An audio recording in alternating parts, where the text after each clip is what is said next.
Monsieur le Président, Madame la Ministre, chers collègues rapporteurs spéciaux, Mesdames et Messieurs, depuis des années, la France figure parmi les premiers pays contributeurs à l'aide publique au développement. Elle y consacre des sommes importantes pour améliorer le sort des pays les moins avancés. Cette aide fait une énorme différence pour ceux qui la reçoivent. C'est évidemment le cas de l'aide d'urgence, délivrée dans un contexte de crise humanitaire. Elle permet de sauver des vies. Dans des contextes moins tendus, cette aide permet à des populations d'améliorer leurs conditions de vie en construisant des infrastructures essentielles.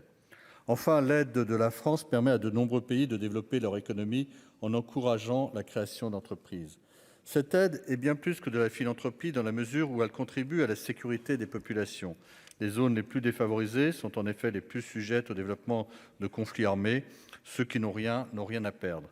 Si cette action est utile et si elle est tout à l'honneur de notre pays, elle a un coût. En 2022, la France y a consacré 13 milliards d'euros, c'est-à-dire 0,51% de son revenu national brut. Il s'agit d'un effort important, particulièrement dans un contexte économique difficile. Cinquième contributeur à l'aide publique au développement, la France n'est pourtant pas la cinquième puissance économique, devancée par l'Inde. Nous sommes à présent septième.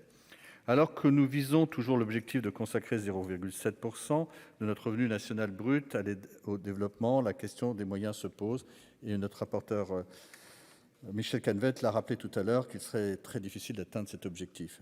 La plupart des économistes s'accordent à dire que la croissance mondiale sera faible dans les années à venir. La France sera-t-elle aussi confrontée à de sérieuses difficultés économiques? Très endettée, elle est particulièrement affectée par la remontée des taux d'intérêt. La question de la soutenabilité de cette aide se pose donc. L'autre sujet est celui des objectifs de l'aide apportée par la France. Nous avons été plusieurs à souligner que cette aide doit être destinée aux pays qui en ont le plus besoin. Elle doit aussi être orientée vers des projets qui servent nos intérêts. Ces dernières années, la France a fait l'objet de campagnes hybrides visant à nuire à son image. Force est de constater que ces campagnes ont eu un certain effet. Il nous paraît donc essentiel que l'aide publique au développement financée par le contribuable français fasse l'objet d'un contrôle strict et n'aille pas renforcer la gouvernance de pays qui affichent de l'hostilité à l'égard de la France. Aux côtés de l'État, nos collectivités territoriales contribuent aussi, rappelons-le, de plus en plus à l'aide publique de la France. Elles le font notamment au travers de projets centrés sur leurs compétences, comme la gestion de l'eau. Les collectivités consacrent également plusieurs dizaines de millions d'euros à l'aide des demandeurs d'asile et des réfugiés, sans compter l'aide médicale d'État qui permet à toute personne sur le sol français de bénéficier de soins gratuits.